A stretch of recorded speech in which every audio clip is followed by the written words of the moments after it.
बिस्मिल्लाहिर्रहमानिर्रहीम। अस्सलाम वालेकुम दोस्तों। एक बादशाह महल की छत पर टहलने चला गया।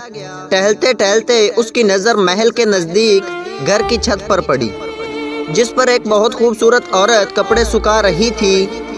बादशाह ने अपनी एक बांदी को बुलाकर पूछा, किसकी बीवी है ये? बांदी ने कहा, बादशाह सलामत जी, आपके गुलाम फिरोज़ की बीवी है।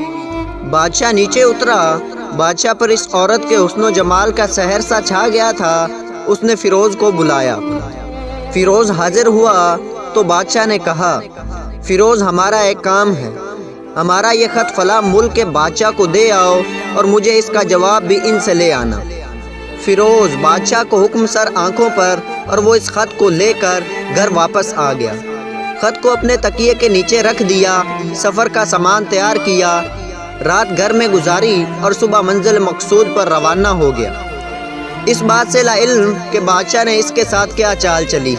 इधर फिरोज़ जैसे ही नज़रों से उजल हो गया, बादशाह चुपके से फिरोज़ के घर पहुंचा और आहिस्ता से फिरोज़ के घर का दरवाज़ा खटखटाया। फिरोज़ की बीवी ने पूछा, कौन है? बादशाह ने कहा, मैं बादशाह, तुम्हारे शौहर का मालिक। तो उसने दरवाज़ा खोला। बादशाह अंदर आकर बैठ गया। फिरोज़ की बीवी ने हैरान होकर कहा, आज बादशाह सलामत, यहाँ हमारे गरीब खाने कहाँ? बादशाह ने कहा, मैं यहाँ मेहमान बनकर आया हूँ। फिरोज़ की बीवी बादशाह का मतलब समझकर कहा, मैं अल्लाह की पनाह चाहती हूँ आपके इस तरह आने से, जिसमें मुझे कोई खैर नज़र नहीं आ रहा। बादशाह ने गुस्से में कहा, ऐ लड़की, क्या कह रही हो तुम? शायद तुमने मुझे पहचाना नहीं। मैं बादशाह हूँ, तुम्हारे शौहर का मालिक। फिरोज़ की बीवी ने कहा, बादशाह सलामत, मैं जानती हूँ कि आप ही बादशाह हैं, लेकिन बुजुर्ग कह गए हैं कि अगर मच्छर गिर जाए खाने में तो मैं हाथ उठा देता हूँ। अगरचे कि मेरा दिल करता है खाने को, मैं तुम्हारे पानी में कोई फूल नहीं छोड़ूंगा। लोगों का बकसरत यहाँ आने जाने की वजह से शेर को अगरचे जितनी भी तेज़ भूख लगी हो, लेकिन वो मुर्दार तो नहीं, खाना शुरू कर देता है। और कहा, बादशाह सलामत, तुम इस कटोरी में पानी पीने आ गए हो जिसमें तुम्हारे कुत्ते ने पानी पिया है। बादशाह को उस औरत की बातों से बड़ा शर्मसार हुआ और उसको छोड़कर वापस चला गया, लेकिन अपनी चप्पल वहीं भूल गया। ये सब तो बादशाह की तरफ से हुआ। अब फिरोज़ को आधे रास्ते में याद आया कि जो खत बादशाह ने उसे दिया था वो तो घर पर ही छोड़ आया है। उसने घोड़े को तेज़ी से वापस मोड़ा और अपने घर की तरफ लपका। फिरोज़ अपने घर पहुंचा तो तकिए के नीचे से खत निकालते वक्त उसकी नज़र पलंग के नीचे पड़े बादशाह के चप्पल पर पड़ी, जो वो जल्दी में भूल गया था। फिरोज़ का सर चकरा कर रह गया। वो समझ गया कि बादशाह ने उसको सफ़र पर सिर्फ इसलिए भेजा था कि वो अपना मतलब पूरा कर सके। फिरोज़ किसी को कुछ बताए बगैर चुपचाप घर से निकला। खत लेकर वो चल पड़ा और काम ख़त्म करने के बाद बादशाह के पास वापस आया तो बादशाह ने इनाम के तौर पर उसे 100 दिनार दिए। फिरोज़ दिनार लेकर बाजार गया और औरतों के इस्तेमाल के कीमती कपड़े और कुछ तवाइफ भी खरीदे। घर पहुंचकर बीवी को सलाम किया और कहा, चलो तुम्हारे मैके चलते हैं।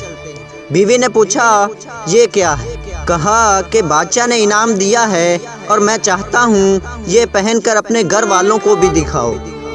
बीवी, जैसे आप चाहें। बीवी तैयार हुई और वो अपने वालिदैन के घर अपने शौहर के साथ रवाना हुई। दामाद और बेटी और इनके लिए लाए गए तोहफ़े को देखकर वो लोग बहुत खुश हुए। फिरोज़ बीवी को छोड़कर वापस आ गया और 1 महीना गुजारने के बावजूद न बीवी का पूछा और न इसको वापस बुलाया। फिर कुछ दिन बाद उसके साले उससे मिलने आए और उससे पूछा, फिरोज़, आप हमें हमारी बहन से गुस्से और नाराज़गी की वजह बताएं या फिर हम आपको काजी के सामने पेश करेंगे।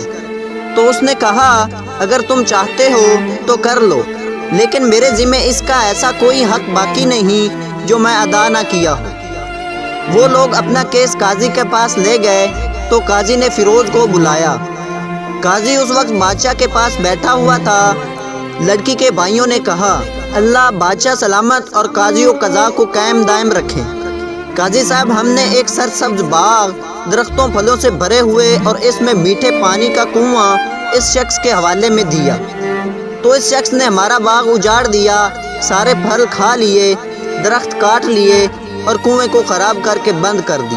قاضی نے فیروز کی طرف متوجہ ہو کر پوچھا، ہاں تو لڑکے تم کیا کہتے ہو اس بارے میں؟ فیروز نے کہا، قاضی صاحب جو باغ مجھے دیا گیا تھا وہ اس سے بہتر حالت میں نے انہیں واپس کیا ہے۔ قاضی نے پوچھا، کیا اس نے باغ تمہارے حوالے ویسی ہی حالت میں واپس کیا ہے جیسے پہلے تھا؟ انہوں نے کہا، ہاں ویسی ہی حالت میں واپس کیا ہے، لیکن ہم اس سے باغ واپس کرنے کی وجہ پوچھنا چاہتے ہیں۔ قاضی، ہاں فیروز تم کیا کہنا چاہتے ہو اس بارے؟ فیروز نے کہا، قاضی صاحب میں نے باغ کسی بغض یا نفرت کی وجہ سے نہیں چھوڑا، بلکہ اس لیے چھوڑا ہے کہ ایک دن میں باغ میں آیا تو اس میں نے شیر کے پنجوں کے نشان دیکھے، تو مجھے خوف ہوا کہ شیر مجھے کھا جائے گا، اس لیے شیر کے اکرام کی وجہ سے میں نے باغ میں جانا بند کر دیا۔ بادشاہ جو ٹیک لگائے یہ سب کچھ سن رہا تھا اور اٹھ کر بیٹھ گیا اور کہا، فیروز اپنے باغ کی طرف امن اور مطمئن ہو کر جاؤ، واللہ اس میں کوئی شک نہیں کہ شیر تمہارے باغ آیا تھا، لیکن وہ وہاں پر نہ تو کوئی اثر چھوڑ سکا، نہ کوئی پتا توڑ سکا، اور نہ ہی کوئی پھل کھا سکا۔ وہ وہاں پر تھوڑی دیر رہا اور مایوس ہو کر لوٹ گیا، اور خدا کی قسم میں نے کبھی تمہارے جیسے باغ کے گرد لگے مضبوط دیواریں نہیں دیکھی۔ تو فیروز اپنے گھر لوٹ آیا اور اپنی بیوی کو بھی واپس لے آیا۔ نہ تو قاضی کو پتہ چلا اور نہ ہی کسی اور کو کہ ماجرا کیا تھا۔ کیا خوب بہتر ہے اپنے اہل و عیال کے راز چھپانا تاکہ لوگوں کو پتہ نہ چلے، اپنے گھروں کے بھید کسی پر ظاہر نہ ہونے دو۔ اللہ تعالیٰ آپ لوگوں کے اوقات خوشیوں سے بھر دے، آپ کو، آپ کے اہل عیال کو اور آپ کے مال کو اپنے حفظ و ایمان میں رکھے، آمین۔